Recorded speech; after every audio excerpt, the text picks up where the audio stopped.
पर क्या प्रतिक्रिया? कांग्रेस ने जो वचन दिए हैं ये तो राजनीति में होता ही है। जब चुनाव आता है तब अपने स्तर पे अपने अपने ढेर सारे वादा करते हैं और फिर जब चुनाव निकल जाता है तो अपने अपने वादों को भूल जाते हैं। जनता पिसती है, बस यही है। मैं यही कहना चाहूँगा कि चुनावी माहौल है, चुनाव के चक्कर से बोला गया है, चाहे वो बीजेपी हो चाहे कांग्रेस, दोनों का यही रोल है। फ्री बिजली फ्री पानी की बात कर रहे हैं, पुरानी पैसे की बात कर रहे हैं, क्या संभव हो पाएगा? देखिए, संभव अगर करना चाहें तो सब हो सकता है, बट अब उनके ऊपर है, देखो क्या करते हैं। वैसे ही मध्य प्रदेश सरकार के ऊपर कर्जा बहुत ज़्यादा बना हुआ है। इसके बाद देखो अगर कर पाएँ तो संभव हो भी सकता है, बड़ा मुश्किल जाएगा लेकिन। जितने भी वादे कल कांग्रेस ने अपने वचन पत्र में किए हैं उसमें से बहुत सारे वादे युवाओं के लिए वही हैं जो इसके पहले 2018 में संकल्प पत्र में किए थे। उसमें निश्चित तौर पे जो एमपी की आईपीएल टीम बनाने की जो कमलनाथ जी ने घोषणा की है उससे मध्य प्रदेश का युवा वर्ग और मध्य प्रदेश के खिलाड़ी जो हैं बहुत उत्साहित हैं। बहुत सारी खेल और युवाओं के लिए योजनाएं लेके लाए, जैसे कि उन्होंने बोला है कि 2 लाख पदों को देंगे, 1 लाख नए पद बना के भर्तियाँ देंगे, ग्राम स्तर पे जनपद स्तर पे भी भर्तियों का नए पद का निर्माण करके फिर भर्तियां दी जाएंगी। और विशेषकर जो पदक लाओ और पद पाओ जो योजना है उससे निश्चित तौर पे मध्य प्रदेश के खिलाड़ियों को प्रोत्साहन मिलेगा। और चूंकि ऐसा देखने में आता है कि मध्य प्रदेश का योगदान खेलों में उतना ज़्यादा दिखाई नहीं देता जितना मध्य प्रदेश के सीमांत राज्यों में दिखाई देता है, तो निश्चित तौर पर कमलनाथ जी का जो संकल्प पत्र है और जो वचन पत्र है उससे वो युवा हितैषी पत्र है, उससे युवाओं में उत्साह है। वचन पत्र में कांग्रेस ने फ्री बिजली फ्री पानी की बात कही है, कितना सही मानते हैं? नहीं, मैं तो इस चीज़ को बिल्कुल गलत मानता हूँ कि फ्री बिजली फ्री पानी देना मतलब इसमें जनता को नाकारा बना देना। भाई मेहनत करके जो देना वो अलग चीज़ है, सबके लिए सम्मानित ऐसा होना चाहिए, अलग अलग किसी के लिए नहीं होना चाहिए। मैं इस बात से बिल्कुल सहमत नहीं हूँ।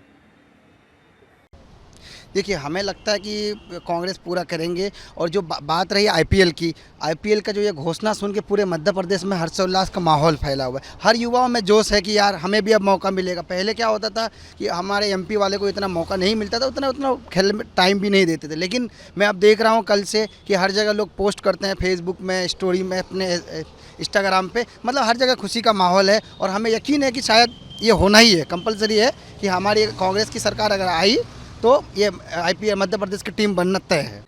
कांग्रेस ये आईपीएल टीम बनाने की बात कर रही है, कितना लगता है आपको? कांग्रेस ने जो अपने वचन पत्र में आईपीएल की टीम बनाने के लिए कहा गया है, तो ये मुझे बड़ा अजीब सा लग रहा है कि आईपीएल की टीम ये सरकार क्यों बनाएगी। आईपीएल की टीम बनाना इनका काम नहीं है। इनका जो काम है, जो जनता से जो मूलभूत सुविधाएं हैं जिनसे इनको फ़ायदा मिलता है, नौकरी है, जो बेरोजगारी दूर करना है, महंगाई है उसको कंट्रोल करना है, जो डीजल पेट्रोल के दाम है इस पर कंट्रोल कर रहे हैं, तो बात लगती है कि हाँ ठीक है, सरकार ने जो घोषणा पत्र जारी किया है ये उसके है। लेकिन आईपीएल की टीम बनाना ये मेरे को थोड़ा अजीब सा लग रहा है।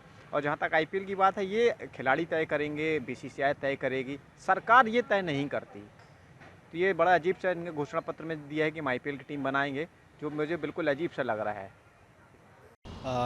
वैसे जहाँ तक मुझे पता है कई सारे वादे पूरे हुए थे। अब अगर कांग्रेस ने अपना वचन पत्र लाया है, कुछ वचन की दिए हैं, तो वो पूरे करेंगी या नहीं करेंगी ये तो आने वाले वक्त में पता चल ही जाएगा। पर जो उन्होंने वचन लाए हैं, जो उन्होंने मुद्दे पकड़े हैं, वो मुझे ऐसा लगता है कि काफ़ी ठीक और काफ़ी बढ़िया हैं। जैसे किसानों के लिए उन्होंने मुद्दा बहुत अच्छा एक वचन दिया है कि 2 रुपये प्रति किलो वो गोबर खरीदेंगे। तो गोबर खरीदने से किसान के लिए उन्होंने एक अलग तरीके से आय भी बना दी है कि किसान और एक डिफरेंट इनकम सोर्स किसानों के लिए बना दिया गया है। और उससे फ़ायदा ये भी होगा कि जैसे बहुत सारे किसान गायों को अबेंडन कर देते हैं, छोड़ देते हैं, जब वो दूध नहीं दे पाती तो वो अब उन्हें छोड़ेंगे नहीं, रास्तों पर गाय घूमती नज़र नहीं आएगी, वो उसे रखेंगे क्योंकि उससे उन्हें कहीं ना कहीं एक आय जनरेट होकर मिलेगी। उसके अलावा युवाओं के लिए कांग्रेस ने ऐसा कहा है कि ग्रेजुएट लोगों को, पॉलिटेक्निक किए हुए लोगों को पैसे मिलेंगे।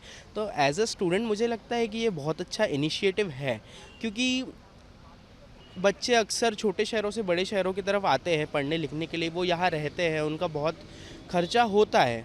तो कहीं ना कहीं कांग्रेस को पैसे देने चाहिए। और बात यह है कि आम नागरिक टैक्स भी तो भरता है, इनकम टैक्स फ्री बीस का पक्ष, हाँ फ्री बीस के पक्ष में है और नहीं भी है। बात ऐसी है कि आज हमारा राज्य जिस जगह पर है, हर किसी पर कर्ज है। आज कुल कर्ज मध्य प्रदेश राज्य पे 3,31,000 करोड़ रुपए का कर्ज है। तो कहीं ना कहीं फ्रीबीज देने से हो सकता है कि कर्ज और बढ़े। पर अगर कांग्रेस सरकार आती है और उनके पास अगर कोई ऐसा उनके पास ट्रिक है या उनके पास कोई ऐसी सोच है कि हम कर्जा भी कम करेंगे और फ्रीबीज भी देंगे, तो ये बहुत अच्छी बात है। कांग्रेस के वचन पत्र से कितने खुश हैं? क्या है, कांग्रेस ने जो वादा किया था 2018 में वचन पत्र में कि जो पेट्रोल के रेट है वो कम करेगी करके, लेकिन वो इसके बाद 5-6 रुपये बढ़ा दिया है। और किसानों को भी जो बोला हुआ था तो वो वादे में खरी उतरी नहीं, है ना। तो अब जो इतना बड़ा ये है तो उसको कैसे करेगी कांग्रेस, तो ये देखने वाली बात है ना। काफ़ी उम्मीदें हैं जिन्हें विद्यार्थियों के लिए इतना कुछ कर रहे हैं आगे से, स्कॉलरशिप बेस्ड ये सब 1500 रुपये हर एक क्लास के हर एक क्लास को अलग अलग राशि दी जा रही है। उससे युवा और स्टूडेंट्स खासकर छात्र पे प्रभाव पड़ेगा। एक सोच छात्र की शुरू से बदलेगी कांग्रेस को लेकर। और किसानों के लिए जो बिजली उनने 5 हार्स पावर की फ्री करी है, फिर बिजली बिल घर का 200 यूनिट तक के आधे 100 यूनिट माफ़, और किसानों पे फिर से जो कर्जे की बात है वो भी माफ़ करेगी, जैसे कि पिछली बार भी हुआ था। जारी किया है, क्या कहेंगे इस संबंध में?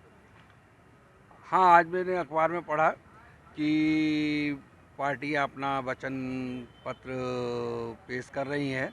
उसी क्रम में कांग्रेस ने भी वचन पत्र दिया है, जिसमें खास तौर पर ये देखा जा रहा है कि चुनाव के अवसर पर सभी लोग वचन पत्र में बड़ी बड़ी घोषणाएं तो कर देते हैं, परंतु सही इस वचन पत्र का पालन होता है कि नहीं होता है, इसका कोई मूल्यांकन नहीं करता है। सबसे बड़ी दुख की बात यह है। अब बीजेपी ने भी वही अपनी बात कही है और उसी को दोहरा रही है कांग्रेस भी, कि अब एक तौर पे माना जाए तो बीजेपी तो पहले से अपना वचन पत्र पूरा कर रही है जो कांग्रेस ने दिए है। तो अब पार्टी की बातें हैं, घोषणा होती रहती हैं। अब चुनाव के बाद देखा जाएगा कि कौन कितना खरा उतरता है अपने वचनों में। जी, वो कमलनाथ जी ने वचन पत्र पे 1 लाख पद देने की बात भी की। वो बहुत बढ़िया काम है, जिसमें मतलब 2017 से देखा जाए तो काफ़ी पद खाली पड़े हैं और वैकेंसी नहीं निकल पा रही है। तो ये हमारे लिए बहुत अच्छी बात है कि कमलनाथ जी की सरकार आएगी और 1 लाख पदों में भर्ती करवाएगी।